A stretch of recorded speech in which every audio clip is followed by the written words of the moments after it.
बंदी छोड़ सतगुरु रामपाल जी भगवान की जय हो।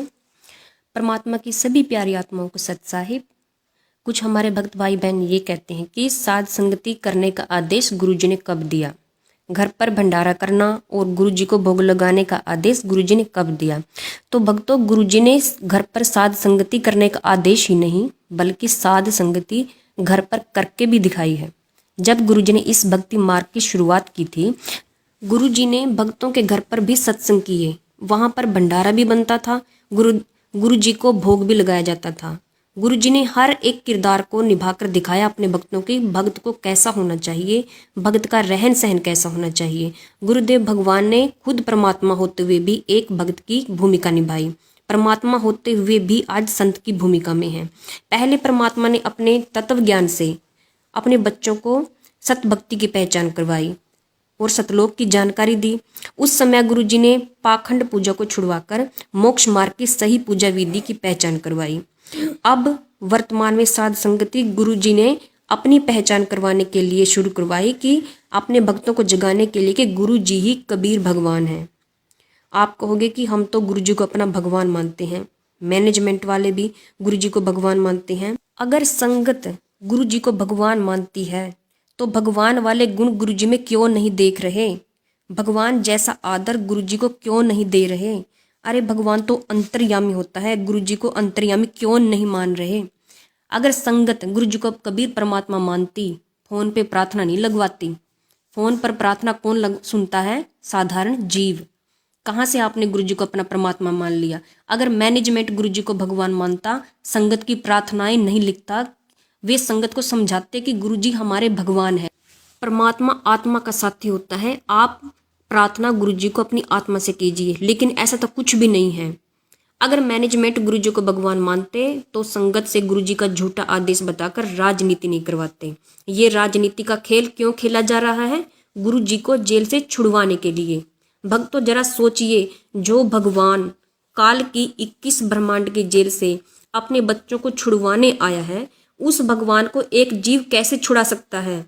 फिर कहाँ से गुरुजी को आपने भगवान मान लिया? क्या भगवान से बड़ी सरकार हो गई? क्या वकील भगवान से बड़े हैं? आप गुरुजी को परमात्मा कहते जरूर हो, लेकिन गुरुजी को परमात्मा वाले गुण आप उनमें नहीं देख रहे। संगत ने गुरुजी को परमात्मा नहीं बल्कि स्वार्थी सिद्ध कर दिया। कैसे? गुरुजी ने राजनीति को दलदल बताया है और हमेशा अपने भक्तों को इससे दूर रहने को कहा है। क्या गुरुदेव भगवान जेल से बाहर आने के लिए उस दलदल में अपने बच्चों को गिराएंगे? कभी भी नहीं गिराएंगे, क्योंकि वो समर्थ है। आने को जब चाहे बाहर आ सकते हैं। वो बैठे सिर्फ अपनी संगत के इंतजार में है कि वे गुरुदेव भगवान को अपना कबीर परमात्मा एक बार स्वीकार कर ले।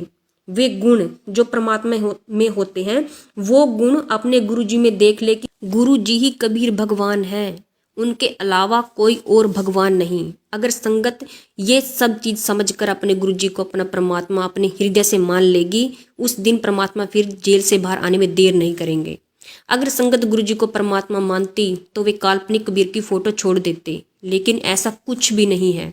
गुरुजी ने बोल रखा है कि ये काल्पनिक कबीर की फोटो जो आप देखते हो, परमात्मा ऐसे नहीं दिखते, क्योंकि गुरुजी ही खुद कबीर परमात्मा है। काल्पनिक कबीर की फोटो को परमात्मा बताना इस सत भक्ति मार्ग के रास्ते को दिखाने के लिए पहला स्टेप था। इस सत भक्ति मार्ग पर खड़ा होने की वो पहली सीढ़ी थी। गुरुजी कहते हैं, गुरु सीढ़ी चढ़ ऊपर जाई, सुख सागर में रहा समाई। आप तो पहली सीढ़ी नहीं छोड़ रहे।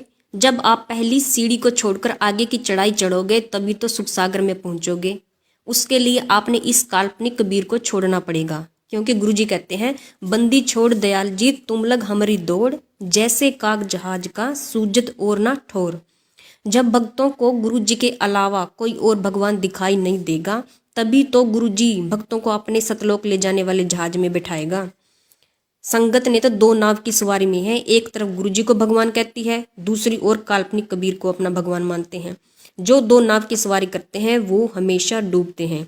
इसलिए हम काल्पनिक कबीर की फोटो को छोड़ने के लिए बोलते हैं, ये परमात्मा की तरफ से संकेत है। जो असली कबीर हमारे गुरुदेव भगवान संत रामपाल जी हैं, उन्हीं से मोक्ष होगा। मोक्ष तभी होगा जब गुरुजी में परमात्मा वाले गुण आप स्वीकार करोगे। आप स्वीकार कर लोगे कि गुरु जी अंतर्यामी हैं। हम जो प्रार्थना अपनी आत्मा से करेंगे वो हमारे गुरुदेव भगवान तक जरूर पहुंचेगी। इसलिए गुरु जी कहते हैं कि चींटी पायल बाजा पैर, साहिब सुनता है सब लहर। अगर संगत गुरु जी को भगवान मानती, मैनेजमेंट वालों को गुरु जी का परिवार समझकर उनके झूठे आदेशों पर नहीं चलती, क्योंकि परमात्मा इस काल के लोक में घर बसाने नहीं आता। उस परमात्मा की पूरी सृष्टि उसका परिवार होता है। परमात्मा ने परिवार की यह लीला इसलिए करके दिखाई कि गृहस्थी व्यक्ति भी परमात्मा को प्राप्त कर सकता है। पहले यह धारणा थी कि जो त्यागी और बैरागी साधु संत हैं वही परमात्मा को प्राप्त कर सकते हैं। उस पाखंड को समाप्त करने के लिए गुरुजी ने परिवार की लीला की।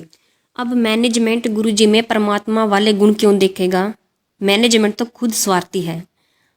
अगर मैनेजमेंट गुरुजी को भगवान मानेगा तो उनके पास ज्योति पाठ के और पाठ प्रकाश के पैसे फिर कहाँ से आएंगे?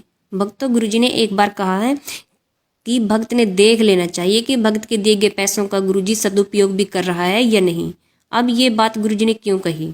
क्योंकि हमारे गुरुदेव भगवान अंतर्यामी हैं। उन्हें पता था कि ये मैनेजमेंट वाले पैसों का दुरुपयोग करेंगे। जो हमारे भक्त आश्रमों में पैसे देंगे ये उन्हें राजनीति में, आरक्षणों में चंदे देकर इस्तेमाल करेंगे, जिससे भक्तों की मर्यादा टूटेगी।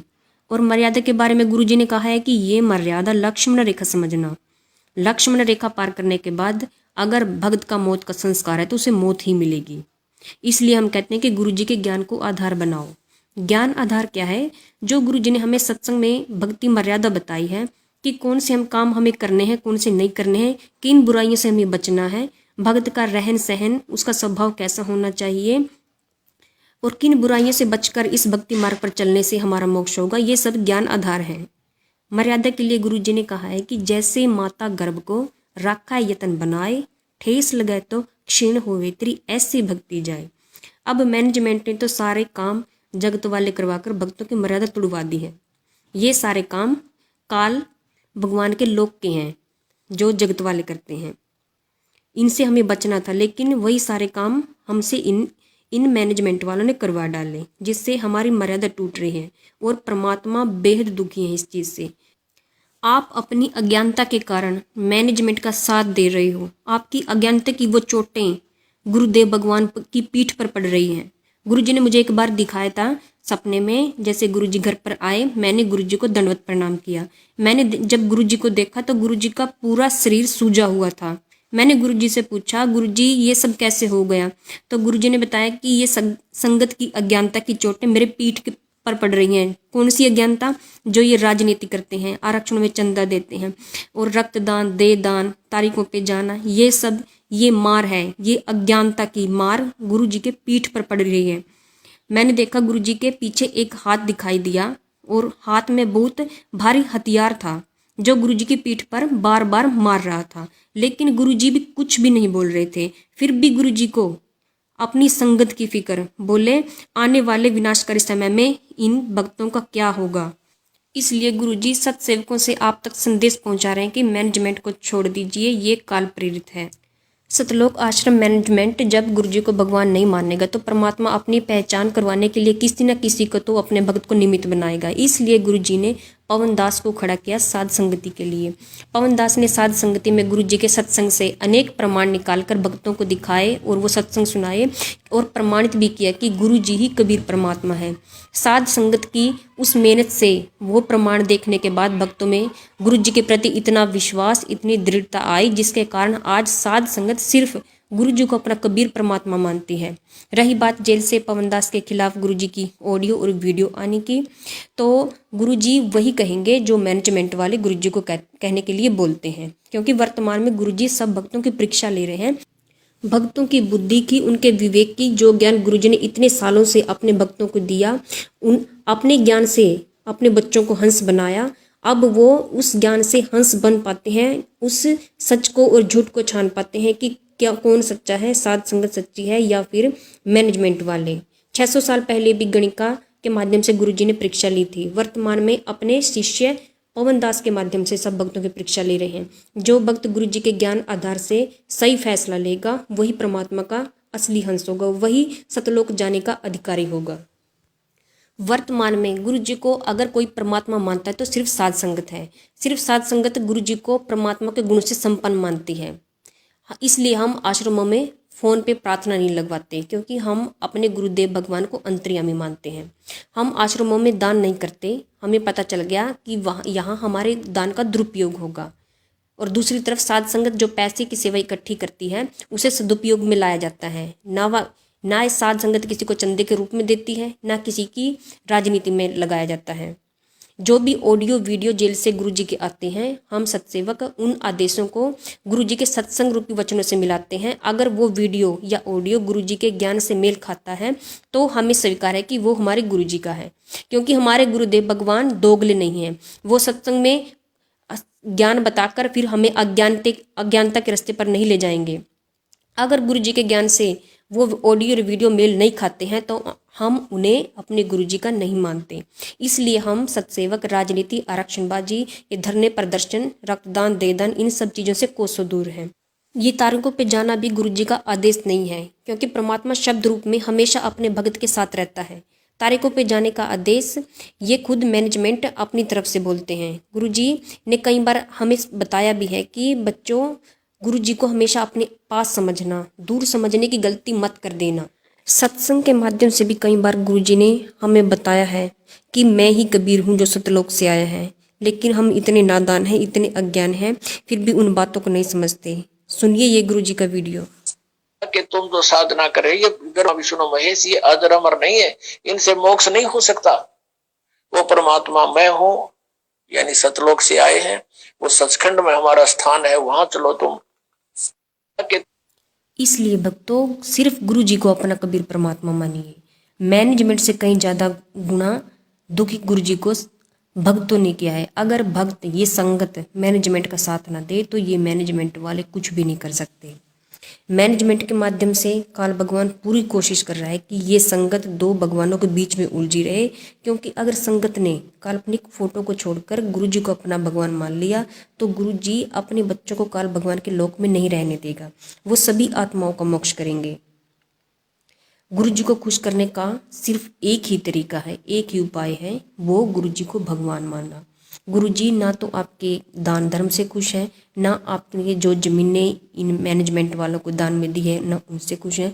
गुरु जी उस दिन खुश होंगे जब आप काल्पनिक कबीर की फ़ोटो को छोड़कर सिर्फ अपने गुरु जी को अपना कबीर परमात्मा मानेंगे। और रही बात गुरु जी के जेल से बाहर आने की, तो गुरु जी जेल से बाहर ऐसे आएंगे।